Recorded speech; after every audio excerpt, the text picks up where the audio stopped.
বলবেন? মানে আপনাদের সময় তো এরকম ছিল না, কোনোদিন ভাবতে পারেনি লোকজন যে রবীন্দ্রনাথের বাড়ি, স্মৃতি বিজড়িত স্থান, সেগুলো থেকে আক্রমণ হবে। কি বলবেন বিষয়টা নিয়ে? রবীন্দ্রনাথ তো তাদের টার্গেট, তারা পারলে জাতীয় সঙ্গীতটাও বাদ দেয়, সেদিকেই যাচ্ছে না।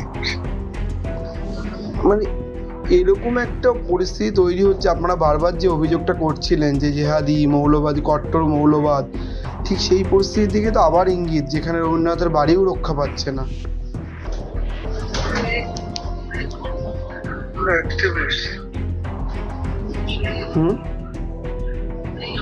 হ্যাঁ, রবীন্দ্রনাথের বাড়ি, রবীন্দ্রনাথ কি ওদের বন্ধু? বঙ্গবন্ধু ওদের শত্রু, রবীন্দ্রনাথ তো বন্ধু।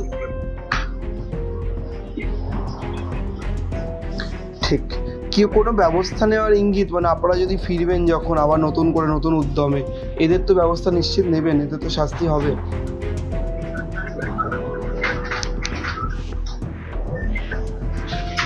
এইসব শাস্তি তাদের পেতে।